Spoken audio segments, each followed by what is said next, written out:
You've been told you can do anything. But what if that was the problem? We live in a world that constantly tells us to push harder, achieve more, and optimize every second of our day. We're told that with enough hustle, we can have it all. But look around. Or rather, look within. How do you feel energized? Or just tired all the time?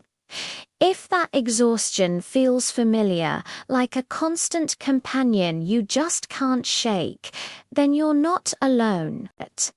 The philosopher Byung-Chul Han has a name for our modern condition. He calls it the achievement society. And in this society, we are both the perpetrator and the victim of our own ambition. This isn't about blaming you. It's about understanding the invisible forces that leave us feeling so drained, even when we seem to be winning. Welcome to Chapter 1, the Achievement Subject. Think about your day. You wake up, maybe you check your emails before you're even out of bed. Your workout is tracked. Your steps are counted. Your productivity is measured. You're not just working at your job. You are constantly working on yourself. You are your own project, a project that is never finished. Byung-Chul Han calls this person the achievement subject, unlike the old disciplinary societies with their prisons and factories. Our society doesn't need external walls to keep us in line. We build the walls ourselves, inside our own minds. We become our own taskmasters. The command is no longer "you must," it's "you can." And that little word "can" is infinitely more powerful and infinitely more exhausting. It creates an endless pressure to perform, to optimize, to become the best version of ourselves. We run on the treadmill, both literally and metaphorically, not because someone is forcing us, but because we believe we can run faster, go further. We scroll endlessly, not just for entertainment, but for self-improvement, for life hacks, for the next thing that will make us better. We are constantly seeking validation from our own performance. The result, a deep, profound burnout. It's a fatigue that sleep can't fix because it's not just physical. It's a spiritual exhaustion born from the relentless pressure to be more up. This leads us to Chapter 2, Positive Violence. Now, the word violence might sound harsh. We usually think of it as something negative, something external that harms us. But Han introduces a fascinating concept: the violence of positivity.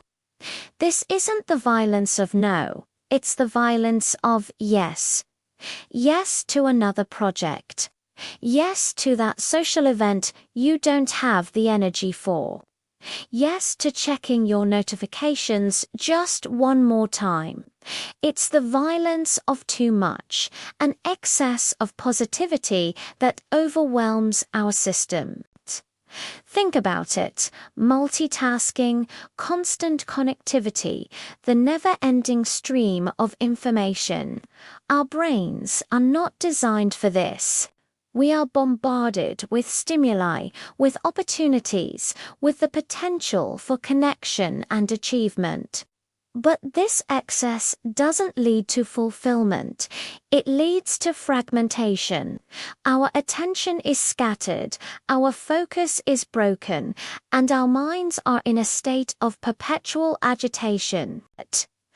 This overabundance, this too muchness, is what Han calls positive violence.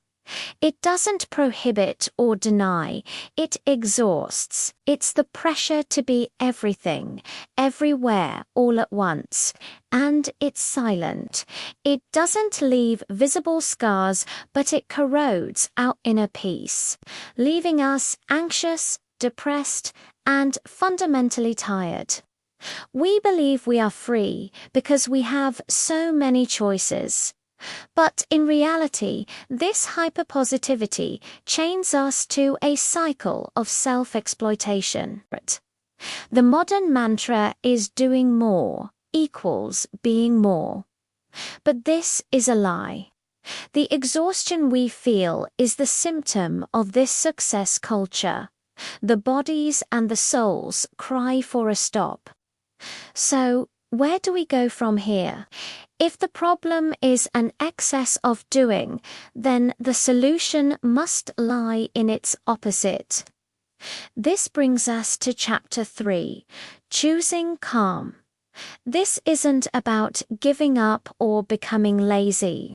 It's about a radical act of rebellion in our achievement-obsessed world, the act of pausing.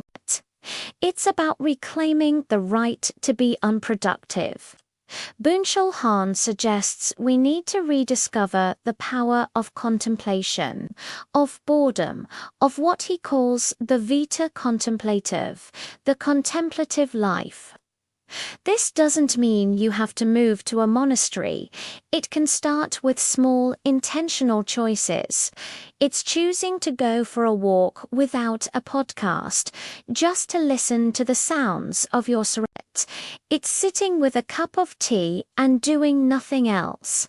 It's allowing yourself to be bored, to let your mind wander without a specific goal. In these moments of stillness, something magical happens. The constant noise of you can begins to fade. The internal taskmaster quiets down. You create space. Space to breathe. Space to simply be. This is where true recovery happens. It's not about another wellness app or a productivity hack to manage your burnout. It's about fundamentally shifting your relationship with time and with yourself. It's about choosing less.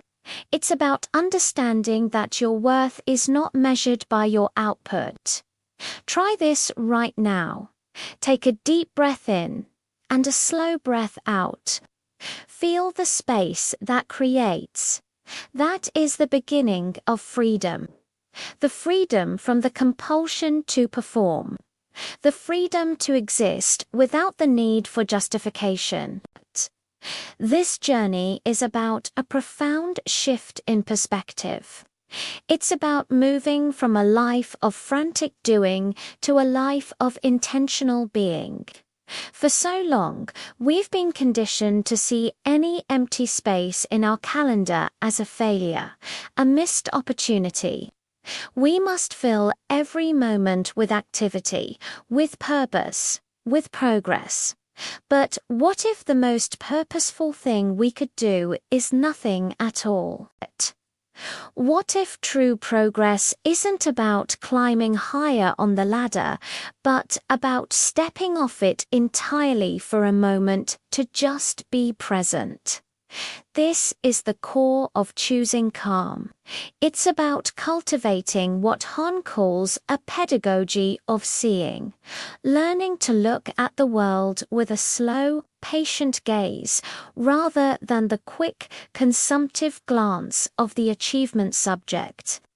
It's finding beauty in the ordinary, joy in the simple, and peace in the quiet.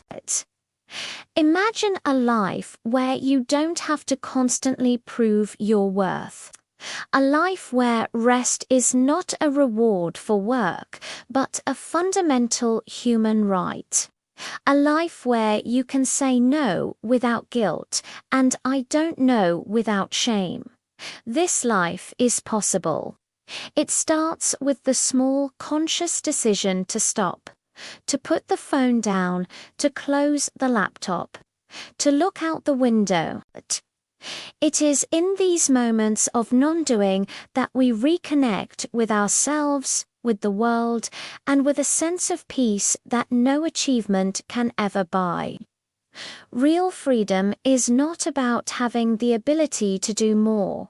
It's about having the courage to do less. It's about remembering that you are a human being, not a human doing. If this resonates with you, if you feel that deep exhaustion and are searching for a way to find more stillness over speed, let me know by commenting with the leaf emoji below. And if you'd like to explore more ideas like this about finding peace in our noisy world, consider subscribing. Thank you for sharing this time with me. Remember, the true revolution might just be a quiet one. It's the quiet choice to value being overdoing, to find rest in a world that demands we never stop. The real freedom lies in less doing, more being.